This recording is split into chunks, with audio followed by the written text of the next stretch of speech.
Good afternoon, and thank you for inviting me on this occasion of the 12th SBI Banking and Economics Conclave. It's grown in stature, and it's also an event which people are looking forward to attend and benefit from the discussions which are held here. So the broad theme of the conclave is realizing the vision of Atmanirbhar Bharat. I think I've said this before, Atmanirbhar Bharat is not an isolationist policy. It's not isolationism. But it is a resilient interdependence, capable of meeting domestic needs, and also while integrating with global value chains. So global value chains, of course, today face a kind of challenge in itself. The value chains, in the sense, are themselves going through a disruptive phase. But where we are talking about resilient interdependence, we are also sure that we keep that integrating with global value chains alive. So it envisions an India that designs, produces, and innovates for itself and for the world. So an economy which will be rooted in self-confidence, powered by enterprise, and also guided by compassion. So it is the coming together of these things, the economic strength, the technological capability, and also the social empowerment and environmental responsibility, all aligned with the larger goal of Vikasit Bharat 2047. But I see 5 broad dimensions of Atmanirbhar Bharat. So it's a expansive kind of a landscape that we imagine when we are talking about Atmanirbhar Bharat. But 5 milestones or 5 pegs can be placed so that it is laid on strong footing. Economic self-reliance is the first I would place. So you need to have Atmanirbharta in your economic affairs. Social self-reliance, Samajik Atmanirbharta. Technological self-reliance, strategic self-reliance, and finally environmental, but yet mix of energy sufficiency and so on. So environment, not just in the cause of green, but also self-sufficiency in those very critical essentials for growth.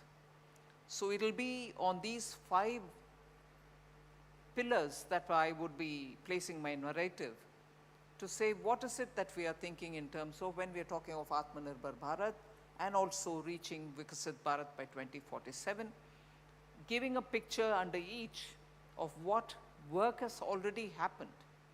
The call for 2047 Vikasit Bharat may have been just a few years old, but the work towards achieving Vikasit Bharat through an Atmanirbhar route had commenced even from 2014.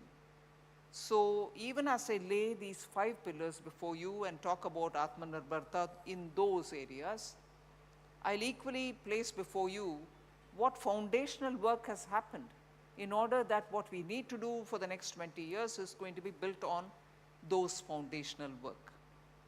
So when I talk of economic Atmanirbharta, it means the nation's ability to generate its own prosperity, and that too through diversified production, internal value chains and value chain creations, and sustainable wealth creation. So India is a vast and uniquely diverse nation. There is no single model before us for us to copy or to replicate. And therefore what we are going to do is essentially build on those lived in experiences and also the models which will be adaptable for India's own futuristic growth. So it should be shaped by our own realities. And when I therefore say of economic Atmanirbharta, it will definitely mean food security. It will definitely mean energy security, which will also be a part of what I'm finally talking on, environment-related issues. Giving full steam and full energy for MSMEs, because they contribute more than 40% of our economic, let's say the export, also the contribution to GDP through various sectors in which MSMEs are present. And also the labor intensive and traditional strength carrying textiles, and unique for India, underwhelming exploitation which has happened, the area which gives immense potential for employment, and an area which should have been naturally our strength, tourism. So I will look at these broad-based progress in these areas, achieving across these sectors, and here blending traditional sectors, modern technology, and innovation-based work. So there is definitely too many variables coming into this calculation for economic Atmanirbharta, but that's the beauty of it, and that's where the Samajik Atmanirbharta, which is also one of the pillars about which I will talk, have a overlap. So in all this, and since it's a gathering of SBI's invited guests, the first thing I would emphasize on is financial inclusion. The more number of people who are brought to the formal financial inclusion process, and the more number of people who are going to benefit in their economic activity through banking extensions, the economy is going to be that much more robust. So for that, we need a robust banking and financial ecosystem. That will be my second emphasis. And the third, above all, which exclusively comes to the state government's domain and the central government's domain, is fiscal prudence. So economic Atmanirbharta will be achieved only when we keep all these factors in our mind.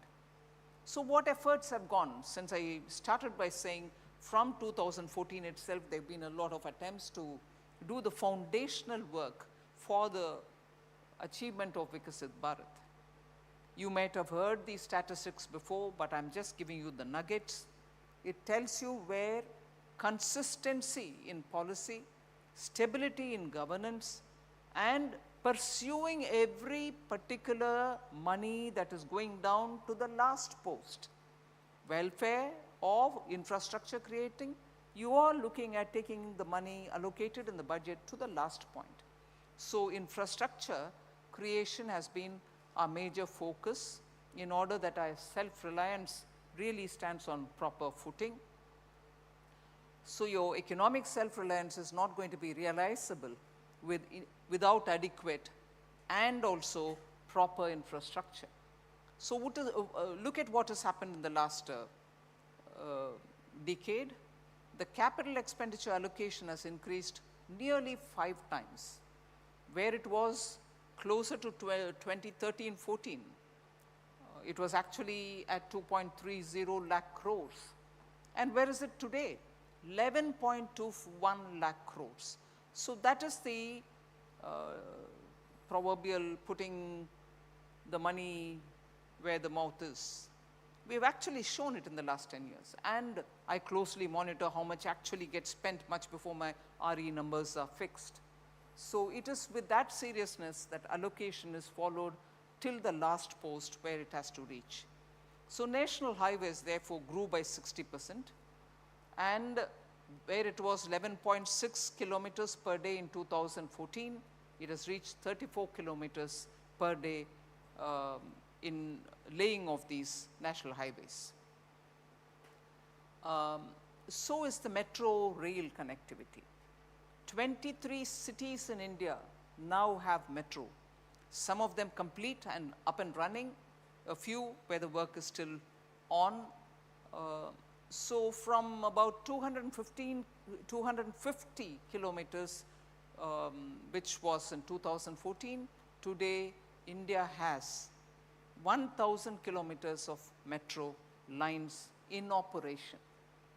So if you look at then port capacity, it doubled to 2,762 MMTPAs.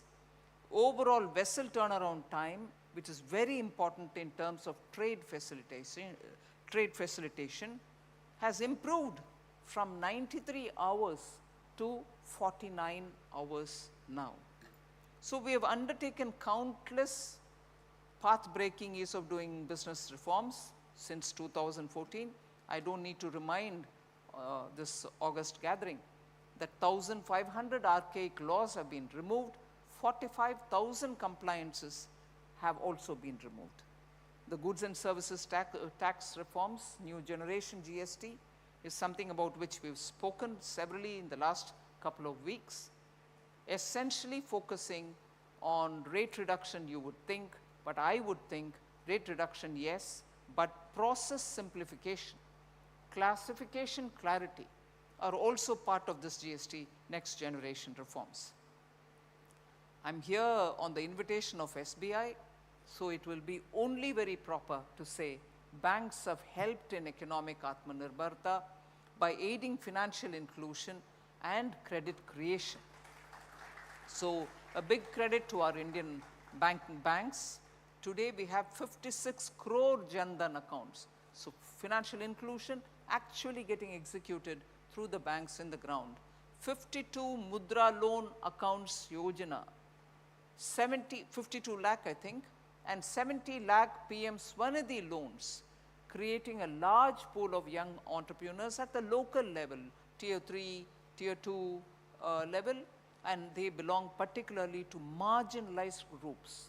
So social inclusion, compassion, making sure that everybody participates are reflected in these sort of numbers that you see. These schemes have actually democratized finance and brought economic independence at the grassroots level. Much is spoken about the PLI scheme. I'll just give one pointer. PLI schemes have witnessed exports surpassing 5.31 lakh crores, which is around 61.76 billion US dollars. Would we have imagined PLI schemes, which were launched sometime in the middle of this tenure, PM Modi's third tenure, in the middle of these 15-12 years, have already yielded positive results, and 12 lakh direct and indirect employment has been generated because of that. So if this much can be said about economic Atmanirbharta, the social Atmanirbharta is the one which I would like to just give you a few pointers to say. That's my second pillar. I said it has to be laid on the foundation of 4 or 5. This is my second. Social self-reliance, like Antyodaya, actually has empowered people who actually individually on their own couldn't have made any difference in getting some more dignity and security into their life and bringing in opportunity. But we need to change from patronage-based support to irreversible empowerment and independence. I think this line is one fundamental reason why we were able to lift out of multi-dimensional poverty such a large number of people. And that couldn't have been realized without the approach of empower people and not really patronize them. So that has actually brought the difference. I would actually say our goal must be a society and people that stand on their own feet, confident, caring, and united. Self-belief and collective strength must replace dependence and helplessness. So what are our efforts towards achieving social self-reliance? The compare and contrast or understand where the foundational work has already happened. In the last 11 years, Prime Minister Modi led NDA government has launched efficiently several welfare schemes, and some of which I would like to not just highlight, but also talk about the collateral that it has given. 4 crore people have got PM Awas Yojana, data something which all of you all know about. 15 crore plus people have got tap water connections. 12 crore toilets have been built. 10 crore LPG gas cylinders have been given for those who get the subsidy as well. 81 crore people have got free ration. But if this is one set of data, more important and that which appeals to me a lot is the digital public infrastructure enabled direct benefit transfers. And direct benefit transfers may mean immensely a lot for the person who receives money or the welfare, whatever allowance, directly into his account. It's a brilliant idea for the person because he doesn't lose out on being taken away for middlemen. But as a country, what have we got out of it? A total of 47 lakh crores have been passed on to people through DBT since 2014. Little by little, more schemes got added. So till today, cumulatively, all of them put together, 47 lakh crores have been passed on through DBT. And how much have we saved as a country by using DBT method of passing money to the people who need to get it? 4.31 lakh crores have been saved for the government. So using technology to benefit and simultaneously having the financial inclusion program happening, so individual get their bank account verified, KYC tested, and through the Aadhaar platform, when you're sending the money, you actually send it fully and without any pilferages to the person who needs to get it. But more importantly, government has also saved the money. After all, that money can again go back through various other ways to the people. So when I said because of these methods, you were able to get many people out of multidimensional poverty. 25 crore is the number of people who have come out of poverty, multidimensional poverty, and that is a very big number, which is normally spoken when you go for your World Bank meet or IMF. Countries do approach you and say, remarkable achievement, how did you do it? And they do talk about it to see if there is anything that they can learn from our experience. And I would think the way in which India demarcated 112 districts as aspirational districts, and in them focused every scheme of the government to be reaching the public and monitoring it through different platforms, and PM himself once in a month monitoring the progress through his Pragati program, where he interacts with the district collectors directly. You were able to achieve these goals. So I think it is important. So are we just giving all these free ration and getting houses built and only that much? Are we not doing much in education? Yes, we are doing a lot more on education as well. Universities grew from 760 in 2014-15 to 1,340 in 2025. So if you're looking at Vikasit Bharat, without building these institutions, you're not going to be having that kind of an access to good education.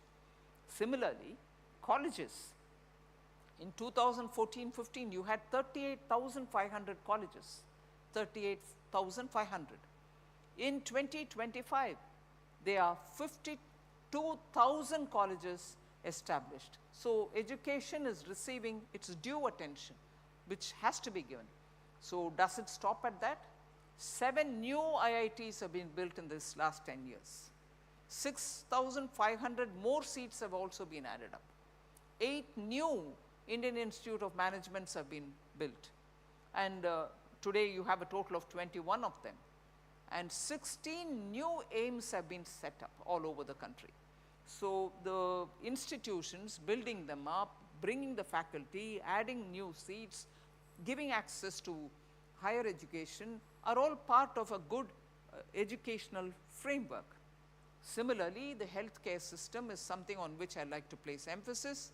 55 crore individuals have been included under PM Jan Arogya Yojana, Ayushman Bharat that we popularly refer to.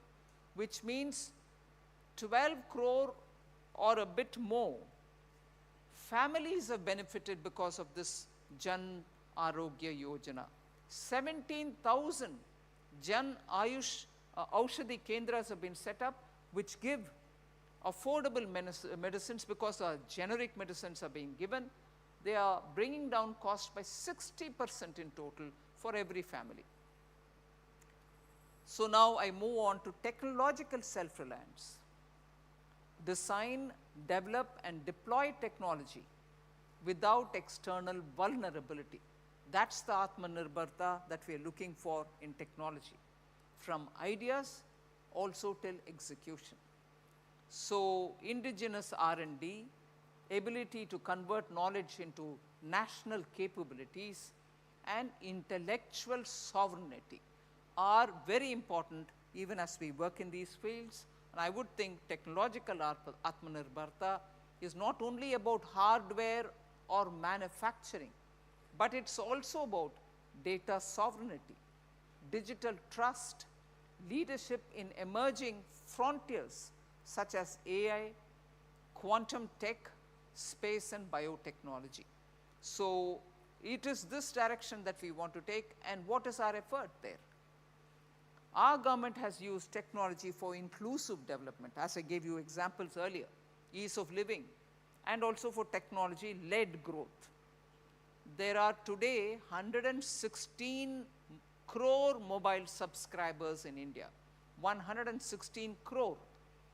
Cost of data, which is very important for democratizing connections. Cost of data has come down to 10 rupees per GB from 300 rupees per GB, which was in 2014. So this has reduced the digital divide. I remember a couple of years ago, everyone, particularly during COVID, we were periodically reminded, and rightly so, saying it's all right, you're providing DD to give you education, or you're sending digital kits. Will it reach our rural areas? Will it reach the poorer sections? So nearly 200 special programs were created under Doordarshan. So they can go to the classroom level, teach them. Doordarshan can be seen at home. So classes happen through even Doordarshan. So digital divide, if this is the number that we are talking about, and if this is the cost of data per GB, which is called the cheapest in the world. And as a result, the divide is getting bridged and bridged literally to the last household. We have opened up frontier sectors for private participation, for participation by startups. Drone and space are two classical examples. And India's DPI is unparalleled, of course, I don't need to elaborate. The PLI scheme for the large-scale electronics manufacturing has actually made out India to be completely transformed into a net exporter of mobile phones from being a net importer. The AI Action Summit, which was held in February 2025, India and France co-chaired the session to promote ethical use of AI, which is equally important. As much as AI's development, equally parallelly we should take care of ethical use of AI and the development of AI systems that are human-centric, safe and trustworthy. So earlier in the week, I'm sure most of you will know, Honorable PM launched 1 lakh crore research development fund for innovation R&D schemes, so that the private sector can also benefit from it. The last but one up is the strategic self-reliance. We have very clearly stood out in making sure that the autonomy of decision making in matters which are important for national interest and for sovereignty are kept intact. I think this will get strengthened more with food security, energy, minerals and defense needs also becoming self-sufficient. So our diplomacy also extends where we can maintain that freedom. And in order that that area works well, I think we have played a very significant role in international affairs. India also is emerging as a Vishwa Mitra that builds bridges with countries. So one area in which I think I notice a big difference is indigenous defense production and exports, which have improved substantially. Defense production is now at 1.51 lakh crores. Defense exports have jumped 34 times since 2014 and now records 23,600 crores in terms of earnings from exports. So there is so much more to speak on the first responder role that India plays, whether in the island nations or in our immediate neighborhood. And the last thing that I would like to emphasize on is the energy security. It's a very important area. We need to have a harmony between growth and nature. Independence from fragile global energy and resource systems is something which any country would want, and India should certainly have it given our growth aspirations. So what have we done on that?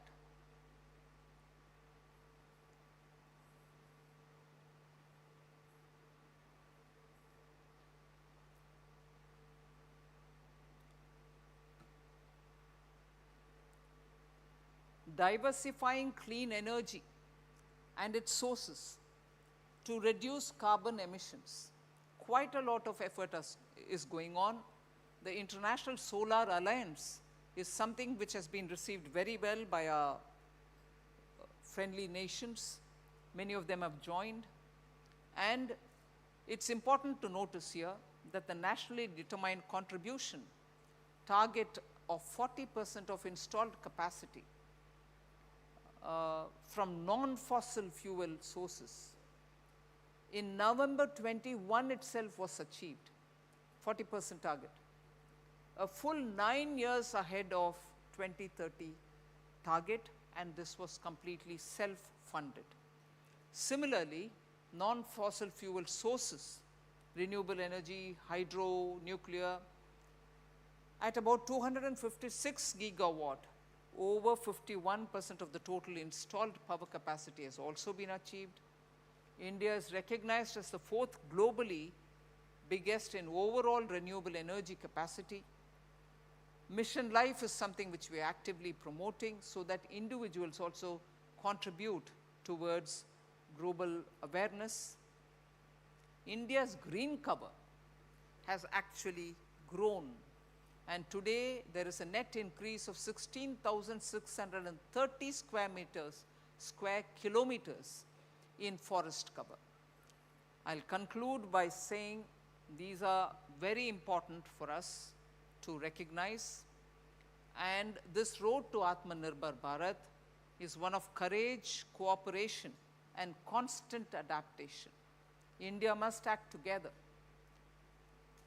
Where they said slow and steady would win it, I would say mindfulness and steadiness would improve, because we have to constantly be mindful of the route that we are taking, the method that we are adopting, and the way in which we are implementing and progress in that direction. But of course, we have global headwinds. Global institutions are fading, so there is no one or a few institutions which can govern or regulate or guide globally on the right way to go forward. Capital movements are becoming speculative. The chairman in his address spoke about weaponizing global commons or weaponizing global instruments which are important for growth. Volatility and uncertainty are everyday language. So with these, you know what kind of headwinds we will be facing, whether it is in terms of currency, exchange rate, or inflation, globally driven inflation, and so on.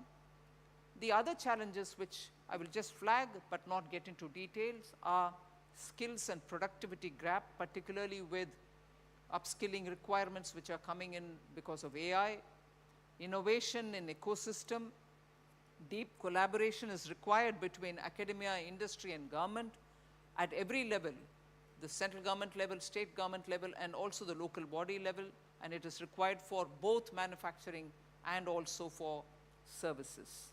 Access to finance is absolutely critical. Banks have to continue to play that role and make sure that we deepen and widen credit flow. A system-driven, transparent lending process is essential. We have to learn from the ghosts of the past and not be constrained by them or not be fearful of such steps which were taken earlier. But I think today, once we have professionalized our banks, decision making also will be professionalized. Fiscal prudence, it's my responsibility to talk about it. We are maintaining a sustained self-reliance principle in making sure that our fiscal discipline is never threatened.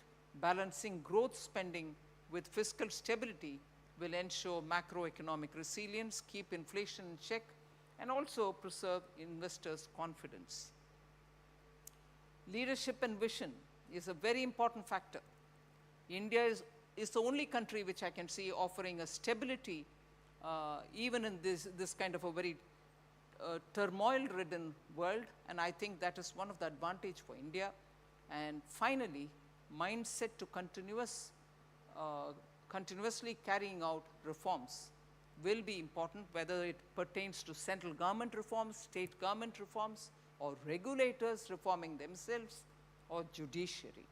So in all these areas, we need to have greater attention given to meet the challenges so that we can, for sure, reach Vikasit Bharat.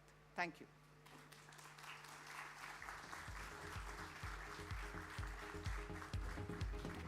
Thank you, Madam. Ma'am, can I please request you to be seated on the stage for a quick Q&A session. I would also want to invite Chairman SBI CS Sethi to please join Madam Minister on the stage for a quick Q&A session.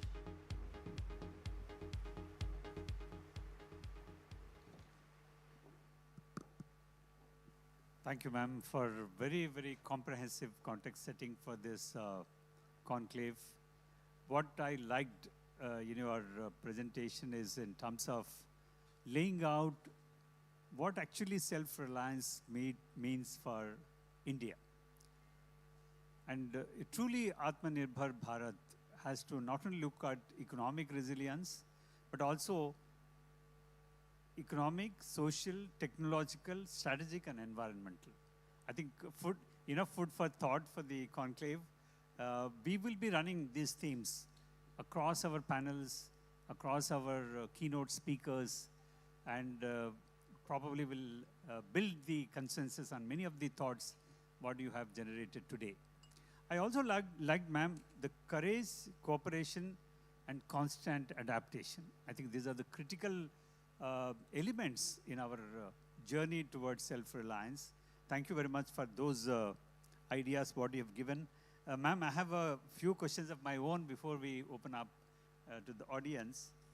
The first question is the overarching theme of our conclave. You have set the context, of course.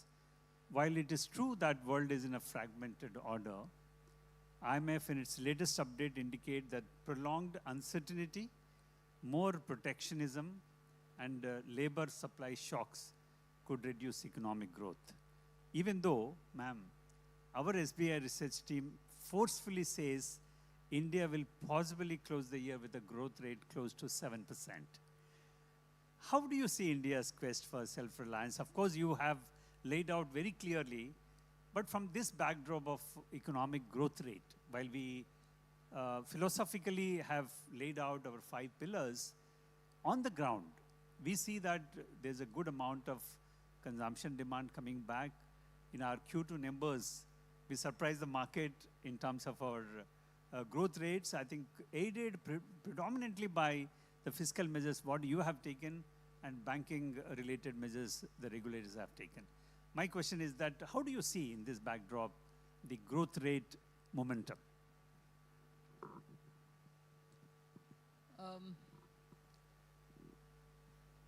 I don't want to sound too ambitious or also giving a statement of overconfidence. But I can very clearly see that India has shown its capability, markets, and also the way in which, in spite of the global uncertainties, people of India have responded to a next generation GST reform.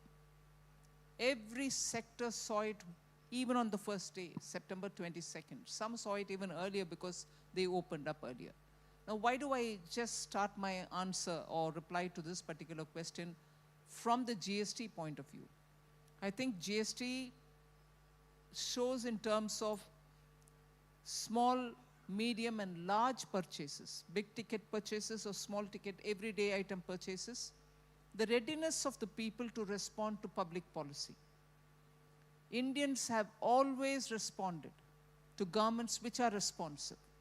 And I must thank the GST Council for having seen this point in unanimously coming out with the next generation reform. And that is showcasing how the economy is bringing out the best in it. If comes earlier, I'll jump one point and come back to talking about this. The argument which majority of the people would put forth in asking a question to me or to anybody in the government would be, all right, you're spending so much in capital expenditure, you're trying to rev up the economy, but is the private sector showing that much of interest in coming in and expanding their capacity, spending, investing, widening their capabilities and so on? The answer used to be, not from me, but from the industry itself used to be, the consumption horizon is still not clear. But from September 22nd, you're seeing the consumption horizon glaring as we watch it, as we observe it. So there is demand there. It was waiting to come out like an arc before you. It has come out. And I'm also seeing good many number of private sector capacity building and also equally credit also going out of banks. So it has actually kickstart the biggest, I would think, virtuous cycle for India. And if virtuous cycle actually speeds up at this pace, growth numbers can be what you want. I know, I think you probably restrained saying from any numbers, but we are seeing on the ground, ma'am. In fact, in my presentation, post results also I mentioned, while we would like to see more and more private capital expenditure to come back in a big way, one important reason people have been quoting in terms of sustained consumption demand, we are witnessing now. Even in the October numbers, we see that good consumption demand and also consumption credit, both in terms of home loans, auto loans. I think it's picking up, and we hope that the private capital expenditure will be sooner, will be taken up. But before I move to my next question, ma'am, I would like to just open up to the audience. A couple of questions we take from the audience, and then we'll come back to my questions.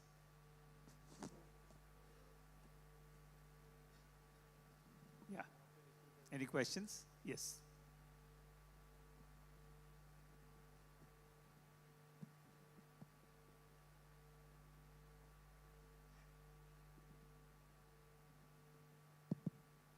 Namaskar, madam. This is Chandrakant Salunke, President, SME Chamber of India and Manufacturers and Exporters Association of India.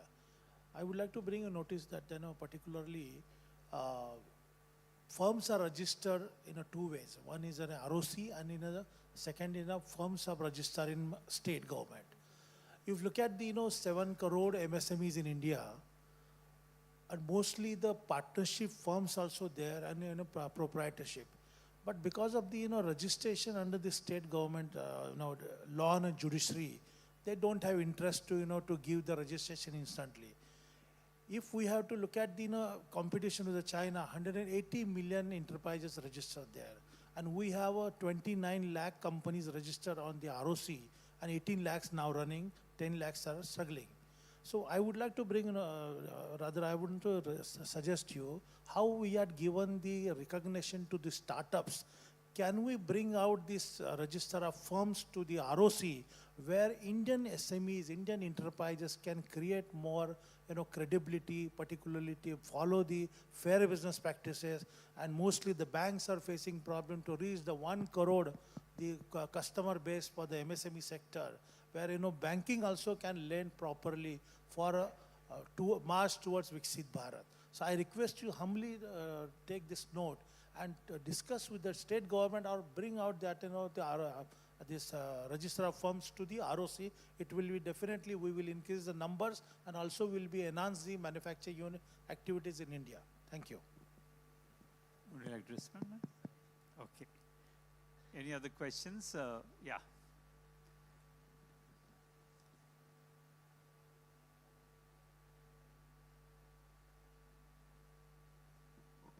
Good evening, ma'am. Since we are here at the SBI Banking Conclave, I'll ask my question in the context of banking. I know that you've previously said that India needs not just world-class banks, it also needs world-sized banks. So, ma'am, is the government actively looking at further consolidation in the Indian banking sector? And is the government also actively looking at enhancing the FDI limit as far as public sector banks are concerned to 49%? Thank you very much. No, I repeat that line. India needs a lot of big banks, world-class banks. And for that, of course, we will have to sit and talk with the Reserve Bank and also with the banks themselves to see how they want to take it forward. And also discuss with RBI about how they have a idea of taking or idea of building larger banks. So there's a lot of work to do prior to my saying, yes, I've taken a call or government is looking at this way or that way. And in that, work has already commenced. We are discussing with RBI, we are discussing with banks. It's not by creating from among those which exist today just by amalgamation. That can also be one of the route. But you need an ecosystem and also an environment in which more banks can operate and operate to grow. So that environment is actually well established in India, but I need it to be a bit more dynamic. So some work is happening on it. Thank you, ma'am. So one of the pillars which you mentioned about technological resilience, taking cue from that, my question is, in a recent event, while releasing the report on AI for Viksit Bharat, the opportunity for accelerated economic growth, you have emphasized the need for regulations that foster technology innovation in a responsible manner, particularly in artificial intelligence, rather than stifling it. We would like to hear from you, ma'am, that what type of regulations you are referring, as there are divergent views about the role of AI on growth, innovation, employment. I'm actually discussing a lot on AI and regulation of AI, both with the ministries and with Niti Aayog, just to make sure at a time when AI is opening up opportunities, we don't enter into a terrain with so much of gusto that we regulate it and result in stifling that.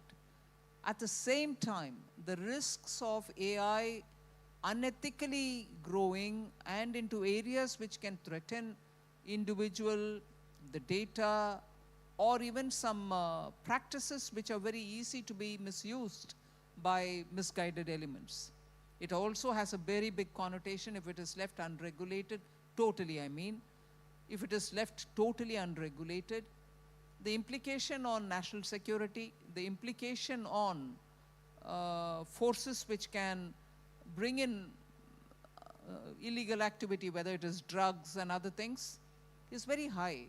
So as much as we want for increasing productivity, for efficiency, for scaling up the tools from AI, we should be mindful that it is also highly prone to be misused. We need to have soft touch so that we don't stifle the technology, but equally be nimble to be able to plug all the loopholes which can bring in national risk into the picture. Yeah, without, encouraging the innovation without ignoring the risks associated with this powerful technological tool which is getting developed. Would like to take a few questions from the audience before I move to my next question. Thank you.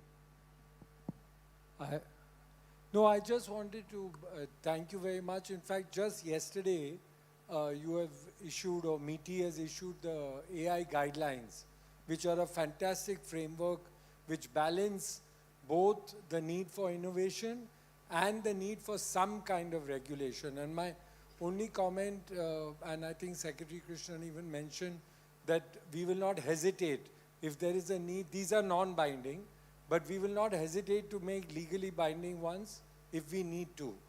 I just wanted one comment is that in the US, to be very frank, I think there's been some capture by the huge corporates. So the idea of leaving it completely unregulated does not make sense. EU may have gone overboard in regulations. We have struck a very good balance. Thank you. Thanks for the feedback, Mr. Vakil. Sir, can I ask? Yes. नमस्ते ma'am, जिस तरह से आज आपने पूरे अपनी speech में consumption की बात की है और फोकस भी रहा है जीएसटी रिफॉर्म्स के जरिए कंजम्पशन को बढ़ावा देना, लेकिन एक मुद्दा, क्योंकि आप ज़मीन से चीज़ों को समझती है लोगों से मिलकर करके, लेकिन जो एक 2 से 3 लाख करोड़ रुपए तक का इकोनॉमी में नुकसान हो रहा है एफएनओ निवेश से जरिए, उसमें कई सारे छोटे निवेशक भी अपना पैसा गंवा रहे हैं, कई सारे ऐसे मामले आए जिसमें घर के घर बर्बाद हो गए हैं। तो क्या ये चीज़ आपके संज्ञान में है, क्योंकि ये पैसा कंजम्पशन में आ सकता है, इकोनॉमी को बूस्ट दे सकता है, और सेबी की रिपोर्ट भी बता रही है कि 93% लोग हैं अपना पैसा गंवा रहे हैं। सेबी ने एक मामले में जांच भी करी कि एक विदेशी फर्म जो है वो हजारों करोड़ रुपए का मैनिपुलेशन के जरिए कमाई कर गई। तो क्या आपके संज्ञान में ये सब कुछ है, और ये बड़ा पैसा कंजम्पशन में आके जो सरकार का मकसद है, जो आपका मकसद है, उसको और आगे बढ़ाया जा सकता है? संज्ञान में है, मगर उस पैसा को कुछ और रास्ता में लेके जाना मेरा इरादा नहीं है। जिस रास्ता में वो जाना चाहते हैं वो उनका मर्जी। सरकार रास्ता बदलने के लिए नहीं, मगर उस रास्ते में जिस तरह के नुकसान हो सकता है जो आप विस्तार से बात कर रहे हैं उसके ऊपर, उसको अवेयरनेस के द्वारा बातें करेंगे या प्रोग्राम करेंगे, गांव-गांव तक जाकर बोलेंगे भैया संभालो, आपको इतना नुकसान होगा, वो सब कर सकते हैं। मगर वो रास्ता किस रूट में जाना है वो बोलने का मेरा अधिकार नहीं बनता, ऐसे मैं समझती हूँ, क्योंकि पैसा उनका है, संभालना भी उनका ही होता है। हम संज्ञान में लेते हैं और उसके लिए कुछ अवेयरनेस के तरह काम कर सकते हैं। उससे ज़्यादा अभी कुछ मेरे पास आइडिया नहीं है। अगर आपके पास है तो प्लीज़ भेजिए, मैं एक्ट करने के लिए तैयार हूँ।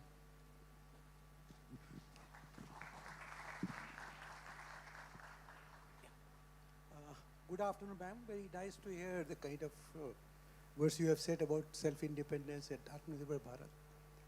The way in which the electronics industry has responded to various initiatives. Well, why don't you feel that the times to come, the artificial intelligence, but more importantly, biotechnology, biomedical, and bioengineering are going to be the future frontiers of the industry? Can we not work out something for these sectors also in a very focused, designated, and an objective manner so that industry gets encouraged and gets active in these areas? Let me assure you, they're not ignored. They are not bypassed. This 1 lakh crore which Honorable Prime Minister announced includes those areas. And also, it is not confined only to the government-related R&D. Private sector is also welcome to participate and benefit from that fund. So we are aware of the potential that lies there, and we want to support them.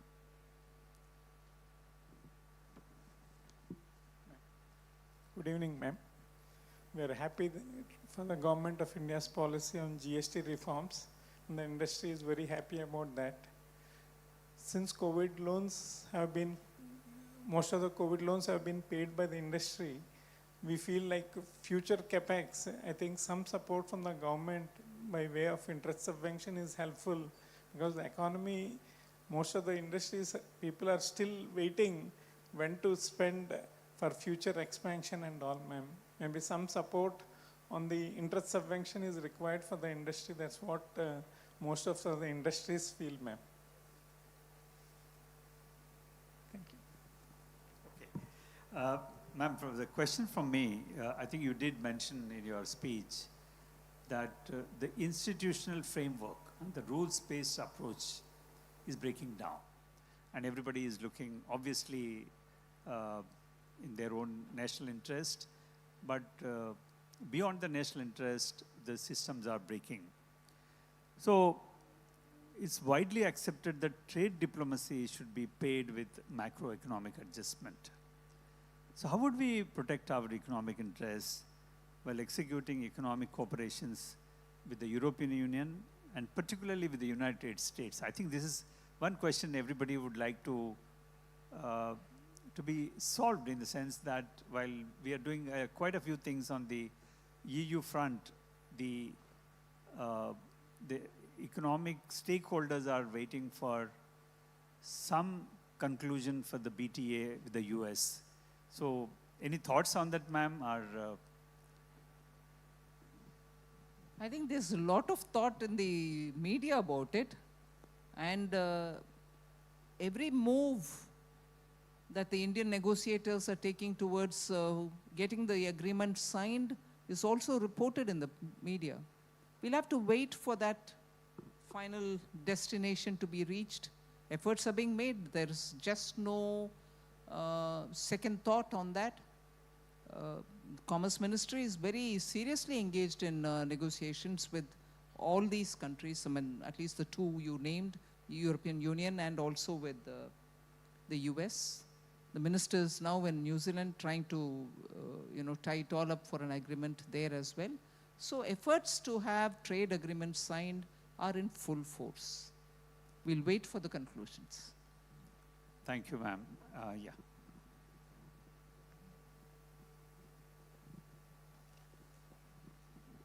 Very nice evening to ma'am and all the dignitaries. We were listening since last 2 months regarding those who are exporting to US. Some relief on tariff and rate of interest are still, we are waiting. Is there any program? Well, if there is one, they'll announce. I'm sorry if I have to. So from the reforms, what we have been speaking about, self-reliance, of course, Shirin also had front-loaded one of the questions. While there have been a lot of performance improvement in the banking sector. And as you mentioned, ma'am, every time the government, responsive government, asks every stakeholder to respond, I think the response has been phenomenal. So is the case with banking system. When reforms in banking sector in terms of the recapitalization, recognition, and reforms have been undertaken, and professionalization of the public sector banks has happened, is there any something what you are looking, because the context is banking and economics conclave, so what is that you are expecting from the banks to further? You did mention in your speech that banking and financial services play an important role in the self-reliance, and particularly from our point of view of financial inclusion. I think we have reasonably done on that front. Is there any ask from the banking system and the broader financial ecosystem from you?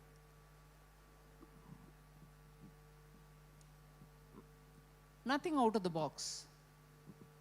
you have to be a lot more proactive, reach out, widen your customer base, and also make sure that what you do will have to be a blend of both the old-fashioned banking with the new technology-driven banking.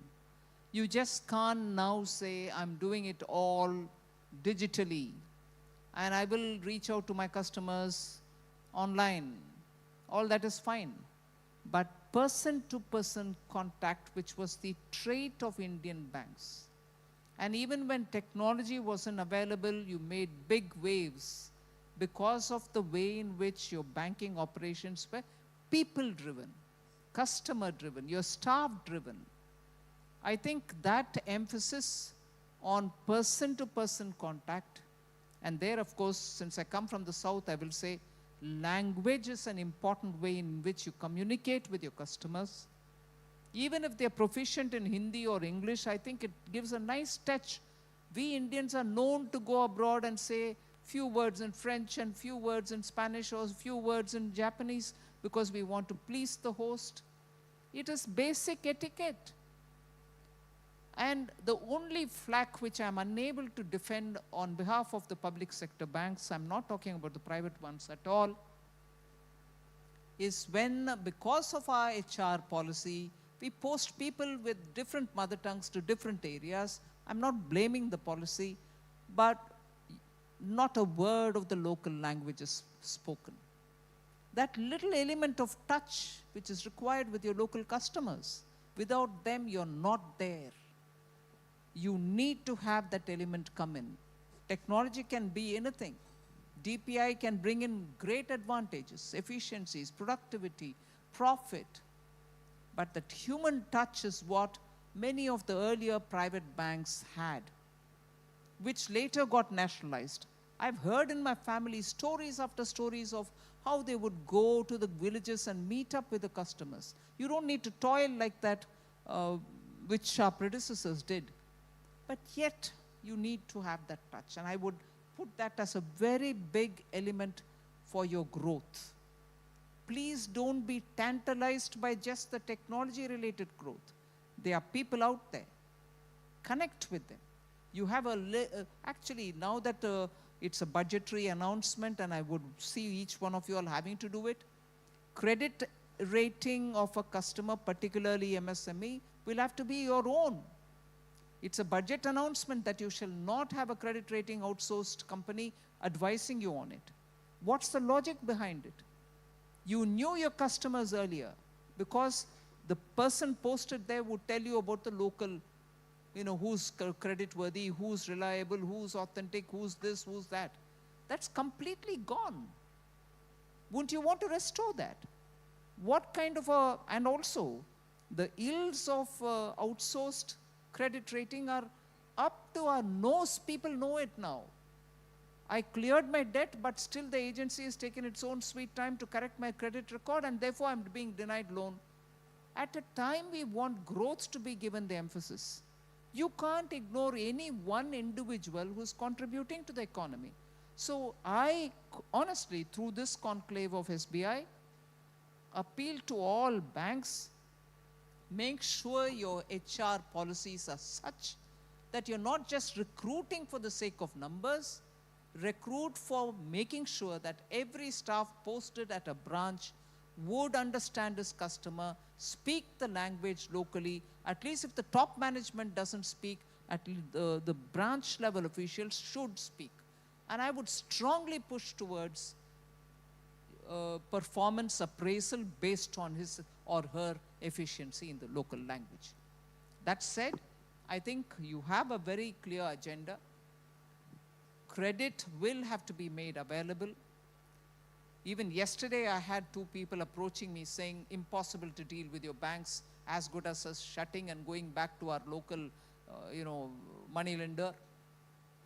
Our paperwork has to be simplified. Of course, there's some work going on KYC. In the FSDC, we've spoken about it. All banks will have to sit and talk about it, and all regulators will have to come on one page. We'll do all that. But you will have to make your processes simple. You can't be putting the onus on the borrower to go on proving and providing documents till death comes. I'm sorry to be so blunt. If these small things are corrected, you will be one of the most appreciated institutions in the country. Thank you, ma'am. This is a favorite theme and very close to FM's heart in terms of not losing the human touch. I think while high tech is important, high touch is equally important. I think that message is loud and clear. We will definitely, all the banks have been working on that. And in terms of what you mentioned, that the credit, the whole process simplification, ma'am, I would like to share with you as a concluding remark from me, is that we in SBI has undertaken Project Saral, simplify the processes what our employees are doing. While we have looked at customer journeys, we have had apps and reimagine the journeys, while the employees are empowered to provide simple solutions to the customers, we are working on Project Saral. And many things what you've been talking about the years, we are undertaking in this project. Thank you very much, ma'am. And on behalf of SBI and all the people who are present physically here, as well as virtually across the channels, I would like to place on record my heartfelt gratitude for you. Thank you very much. Thank you so much, Madam Finance Minister. Now I would request Chairman Sir to please present Finance Minister with the green certificate. Ladies and gentlemen, a huge round of applause for Madam Finance Minister.